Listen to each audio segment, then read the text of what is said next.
Je sais que dès que je parle de La Réunion, ça n'intéresse pas grand monde, mais tant pis, car comme vous le savez probablement, le but principal de ma chaîne n'est pas la recherche de la gloire et la course au nombre de vues, mais celui de m'exprimer, de parler de choses qui m'intéressent, et si de temps en temps je peux apprendre des choses à des gens, c'est bonus. Dis donc, Jamy, c'est quoi un boucaquet?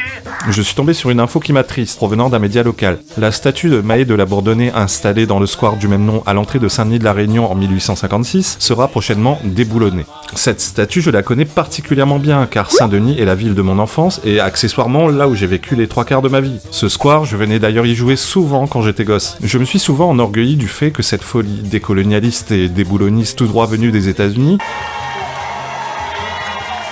avait du mal à prendre à La Réunion. Cependant, je restais conscient que ce n'était qu'une question de temps et qu'elle finirait par y faire son trou tôt ou tard. C'était prévu. Cette décision a été prise par le maire socialiste de Saint-Denis, Erika Barej, après soi-disant une longue discussion avec des historiens. Mes fesses, j'ai envie de dire. Personne n'ignore la proximité d'Erika Barej avec les théories décolonialistes haineuses des indigènes de la République, dont Françoise Vergès, figure emblématique de ce mouvement, fille de Paul Vergès, lui-même figure emblématique du Parti communiste réunionnais, et nièce de Jacques Vergès, alias l'avocat du diable, fait partie. Entre nous, ça prête à sourire qu'une des plus ferventes décolonialistes de France soit elle-même descendante d'esclavagistes. En effet, son arrière-grand-père, Marie Hermelin de Million démarqué, C'est de la balle! possédait 121 esclaves. You kidding me? Alors, que reproche-t-il précisément à Mahé de la Bourdonnais? Mahé de la Bourdonnais était un grand officier de marine, nommé gouverneur général des Mascareignes en 1735. C'est un personnage central dans l'histoire de la Réunion, car il est reconnu pour ses grands travaux de modernisation de l'île de la Réunion, à l'époque île Bourbon, et l'île Maurice, à l'époque Île-de-France. Deux arguments particuliers ont été avancés par les pro-déboulonnage. Son rôle dans l'augmentation de l'usage d'esclaves à la Réunion et la création de milices chargées de chasser les esclaves en fuite.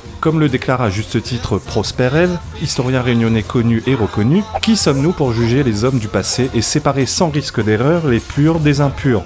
La Compagnie des Indes, en charge de la gestion de l'île Bourbon, exigeait des colons la culture de caféiers de type moka. Par conséquent, le besoin de bras supplémentaires était inévitable. Tout autre gouverneur aurait agi de la même manière. Son prédécesseur en avait d'ailleurs fait autant. Quant aux milices chargées de rattraper les esclaves en fuite, c'était là encore une nécessité pour que le système puisse perdurer. Je sais déjà que les gauchistes rétorqueront « Ouais, super, si tu veux, on installe des statues d'Hitler, quoi. » Comparaison n'est pas raison. Mahé de la Bourdonnais n'a pas mis l'Europe à feu et à sang et n'a pas exterminé 6 millions de juifs. Ce n'était ni un génocidaire ni un psychopathe, c'était juste un homme qui correspondait à son époque et qui faisait ce qu'il avait à faire pour mener sa mission à bien. Je ne tente aucunement de justifier l'esclavage.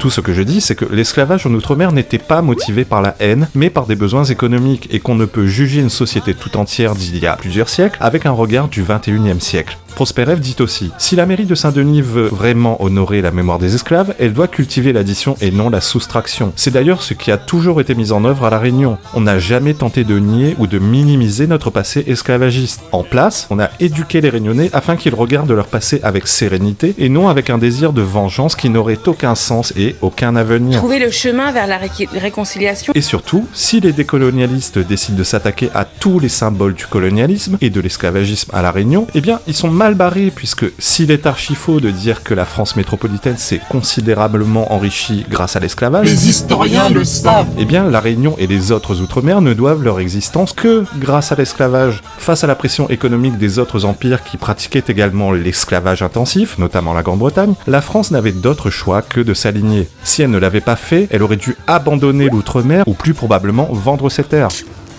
Encore une fois, je suis pas en train de dire que l'économie justifie le recours à des méthodes barbares. Je dis tout simplement qu'à l'époque, c'est comme ça que ça fonctionnait, et je n'y peux rien, et vous non plus. Si les décolonialistes veulent s'attaquer à tout ce qui a un lien avec l'esclavage à La Réunion, eh bien, ils sont dans la merde. Good luck. Parce qu'il faudrait lancer un immense chantier de démolition.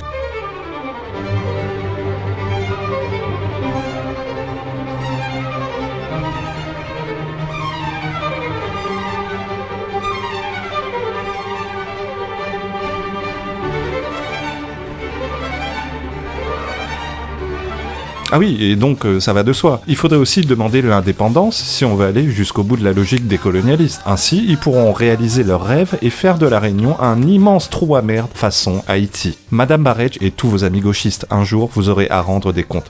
C'était 1 poussin égale 2, un peu de poussin, beaucoup d'égale 2. Ouh, ciao! Ciao!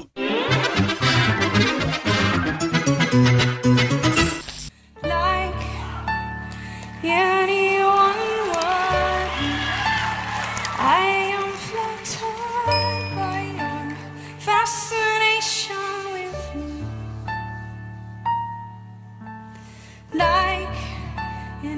hot-blooded woman.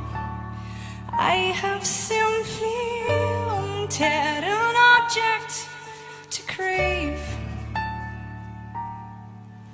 But you're